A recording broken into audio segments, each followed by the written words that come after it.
Nature के कुछ rules है एंड इसका डरावना पार्ट ये है कि नेचर परवाह नहीं करता कि आप उन रूल्स को जानो या ना जानो। अगर आप फायर को टच करोगे तो आप जल जाओगे। अगर आप बिल्डिंग से कूदोगे तो आपकी टांगें टूट जाएगी। ग्रेविटी आपसे रुककर ये नहीं पूछेगी कि आप किस तरह के इंसान हो, आप अमीर हो, आप गरीब हो, आप काइंड हो, आप क्रूअल हो। ग्रेविटी आपसे कोई हेट नहीं करती, इसका मतलब ना ही वो आपसे कोई रिवेंज चाहती। वो बस सिंपली वर्क करती है क्योंकि वो उसका नेचर है एंड नेचर कभी नेगोशिएट नहीं करता। चाहे आप अपना फोन फेंको, चाहे आप खुद को फेंको, आप जो भी चीज फेंकोगे ना उस पर नेचर का ग्रेविटी वाला रूल अप्लाई होगा ही होगा। तो यहाँ पे एक बात सोचने वाली आती है कि आप भी एक नेचर के ही देन हो एंड आपके लिए भी कुछ सेट ऑफ रूल्स हैं जो नेचर ने आपके लिए ही बनाए हैं। तो ये बात माइंड में होने के बाद भी आप कैसे सोच सकते हो कि नेचर के खिलाफ जाने के बाद भी आप अच्छे से रह सकते हो। एंड नेचर के खिलाफ जाने का मतलब मेरा ये नहीं है कि आप बिल्डिंग से कूद जाओ, आप आग में अपना हाथ दे दो, आप पेड़ काटने लग जाओ। ये तो बस एक एग्जांपल है। नेचर तुमको कहता है कि तुम अपनी बॉडी को मूव करो, लेकिन स्टिल तुम 10-10 घंटों तक एक ही जगह, एक ही चेयर, एक ही बेड पर बैठे रहते हो। नेचर कहता है कि भाई अब रात हो चुकी है, अब सोने का टाइम है, लेकिन स्टिल तुम घंटों घंटों तक रात को स्क्रॉल करते हो, बातें करते हो। नेचर ने हमको रियल एंड रॉ फूड दे रखे हैं, लेकिन स्टिल हम केमिकल्स पे जीते हैं। नेचर कहता है कि तुम बाहर जाओ, कनेक्शन बनाओ, रिलेशनशिप बिल्ड करो, लेकिन स्टिल तुम घर बैठ के खुद को आइसोलेट करते हो, ये सोचकर कि वो ट्रेंडिंग पे है, वो कूल है। नेचर कहता है कि तुम डिस्कम्फर्ट फेस करो, लेकिन स्टिल तुम कंफर्ट चेज करते हो। एंड फिर कुछ साल बाद तुम खुद से क्वेश्चन पूछते हो कि मैं फोकस क्यों नहीं कर पा रहा, मैं इतना टायर्ड फील क्यों करता हूँ, मैं इतना एम्प्टी फील क्यों करता हूँ। भाई वो इसलिए क्योंकि आप अपनी बायोलॉजी को अपनी लाइफस्टाइल से स्टार्टिंग से लड़ाते आए हो एंड बायोलॉजी हमेशा से जीतती आई है। एक बार अपने उस पड़ोस के अंकल को देखो जिनका पेट निकल रखा है मूव ना करने की वजह से। एक बार उस पर्सन की आंखें, उसकी लाइफ देखो जो रात को लेट सोता है। अपने उस दोस्त को देखो जो प्रिटेंड करता है कि वो ठीक है अकेले रहने के बाद भी, लेकिन एक्चुअल में वो डिप्रेस्ड है। उन शुगर के मरीजों की हालत देखो जो अभी तक चाय पीते आ रहे हैं, जो अभी तक शुगर कंज्यूम करते आ रहे हैं। नेचर कहता है कि तुम यार अपनी बॉडी मूव करो, तुम रात होते ही सो जाओ, तुम शुगर कंज्यूम मत करो, जब नेचर ने raw and real food available करवा रखे हैं। नेचर कहते हैं कि तुम बाहर जाओ, रिलेशन बिल्ड करो, लोगों से बात करो, उनसे कम्युनिकेट करो, तुम तभी ग्रो करोगे। लेकिन स्टिल तुम इंस्टाग्राम की बातों में आने के बाद खुद को आइसोलेट कर लेते हो एंड ये सोचते हो कि भाई मैं तो ग्रो कर रहा हूँ। ये जिन जिन लोगों की मैंने बात करी है ना, इन सभी ने नेचर के रूल्स तोड़े हैं, जिस वजह से आज ये इतना परेशान है। एंड अगर कोई अभी भी नेचर के रूल्स तोड़ रहा है ना, तो उसको एकदम से कॉन्सिक्वेंसेस तो नहीं दिखने वाले, उनको उसका वेट करना पड़ेगा एंड वो कॉन्सिक्वेंसेस आएंगे, जरूर आएंगे। उनको उन रूल्स को तोड़ने की कीमत चुकानी पड़ेगी, अभी नहीं तो बाद में ज़रूर।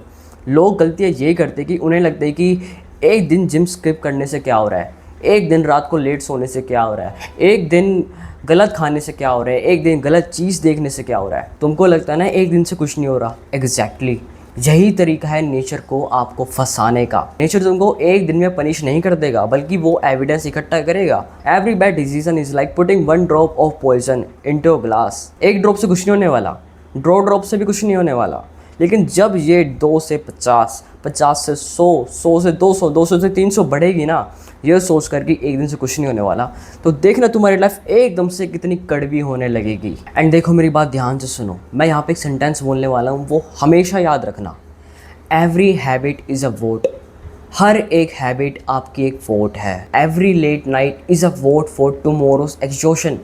Every workout is a vote for strength. Every healthy meal is a vote for longer life and every hour wasted is a vote for regret। तुम्हारी लाइफ कोई बड़े डिसीजन से बिल्ड नहीं होती, वो छोटे छोटे टाइनी वोट से बिल्ड होती है जो आप हर रोज़ कास्ट करते हो। लोगों को लगता है कि एक्स्ट्रा ऑर्डिनरी थिंग्स करने से लाइफ बिल्ड होती है, एक successful life extra ordinary things करने से बिल्ड होती है। मैं यहाँ डिसएग्री करता हूँ। पता है सक्सेस कैसे बिल्ड होती है? पता है सक्सेस है क्या? Success is just absence of self destruction. बहुत से लोग लूज इसलिए नहीं कर रहे हैं क्योंकि कोई उनसे ज़्यादा स्मार्टर है, कोई ज़्यादा स्ट्रोंगर है, कोई ज़्यादा लकियर है। वो लूज इसलिए कर रहे हैं because every single day they are slowly breaking the machine that supposed to carry them through life. And पता है वो मशीन क्या है? आपकी बॉडी, आपका माइंड, आपकी अटेंशन, आपकी हैबिट। इमेजिन करो आप दुनिया की सबसे महंगी कार ले रहे हो एंड उसमें पेट्रोल ना भरने के बजाय आप उसमें E20 भर रहे हो, आप उसमें गंदा पानी भर रहे हो, आप उसे कभी सर्विस भी नहीं करते, आप उसे केयरलेस चलाते हो। तो एक दिन बाद क्या होगा? इंजन बैठ जाएगा, इंजन मर जाएगा। तो आप क्या कार को ब्लेम करोगे या फिर उसके ओनर को ब्लेम करोगे? ऑब्वियसली आप ओनर को ब्लेम करोगे। तो भाई why do we expect our bodies? हम अपनी बॉडी से कैसे एक्सपेक्ट करें कि वो इतने ईयर्स ऑफ नेगलेक्ट के बाद भी अच्छे से वर्क करे? हमारी इस जनरेशन को ऐसा लगता है कि फ्रीडम का मतलब ये है कि तुम जो मन में आए तुम वो करो, रात को लेट सो, तुम फास्ट फूड खाओ, तुम माइंडलेस स्क्रॉलिंग करो। ये कोई फ्रीडम नहीं है, ये इम्पल्सिव है। पता है असली फ्रीडम क्या है? सुबह एनर्जी के साथ उठना, हेल्दी बॉडी रखना, हेल्दी डाइट रखना, अपने माइंड को कंट्रोल करना, ना कि खुद को उससे कंट्रोल होते रहने देना। आपको लगता है कि आपकी गंदी एडिक्शन आपको फ्रीडम प्रॉमिस कर रही है, लेकिन एक्चुअल में वो आपका फ्रीडम आपसे छीन रही है। जो भी बुरी आदत है ना, जो आपको अभी ईजी लग रही है, बाद में देखना आपको कितनी एक्सपेंसिव लगेगी। और जो भी अच्छी आदत है अभी आपको मुश्किल लग रही है ना, बाद में देखना आपको कितनी वो प्राइसलेस लगेगी। यार आप लोग नेचर से ही समझ जाओ कि सीड्स धीरे धीरे ग्रो करते हैं, ट्री धीरे धीरे ग्रो करता है, एंड जो भी कोई वैल्यूबल चीज़ होती है ना, वो टाइम लेती है। So why do we expect our own lives to be different? अगर आज के टाइम पे कोई मुझसे पूछेगा ना कि अनस्टॉपेबल बनने का क्या सीक्रेट है, तो मैं बस उसको एक ही एडवाइस दूंगा, और वो ये है कि तुम बस अपनी बायोलॉजी से लड़ना बंद कर दो। कि तुम रात होते ही सो जाओ, सुबह जल्दी उठो, मूव करो, जिम जाओ, लिफ्ट करो, घर आओ, सनलाइट लो, तुम वो फूड खाओ जो तुम्हारी बॉडी रिकॉग्नाइज करे, तुम क्लीन फूड खाओ, तुम रीड करो, तुम लर्न करो, तुम उन लोगों के साथ टाइम स्पेंड करो जो तुम्हें आगे बढ़ाते हैं, तुम खुद को चैलेंज करो, तुम खुद को रेस्ट दो जब तुमको उसकी ज़रूरत पड़े, एंड इसको रिपीट करो। एंड ये कोई प्रोडक्टिविटी हैक नहीं है, ये वही तरीका है जिस बेस पर ह्यूमंस हज़ारों सालों से सर्वाइव करते आ रहे हैं, एंड यही एक डिज़ाइन है जो ह्यूमंस के लिए बनाया गया है। तो भाई प्लीज़ अपनी लाइफ से लड़ना बंद कर दो, क्योंकि आपका फ्यूचर बड़े डिसीजन से बिल्ड नहीं होता, बल्कि वो छोटे डिसीजंस को हर रोज़ रिपीट करने से बिल्ड होता है। वो अलार्म जो आप स्नूज करते हो, वो वर्कआउट जो आप स्किप करते हो, वो फूड जो आप खाते हो, जिन लोगों के आप सराउंडेड रहते हो, जो चीज़ आप अपने माइंड को फीड करते हो, every single one is shaping the person you will become. And मेरी बात हमेशा याद रखना कि नेचर कभी नहीं हारता। नेचर तुम्हारे एक्शंस, तुम्हारी हैबिट्स की चिंता नहीं करता।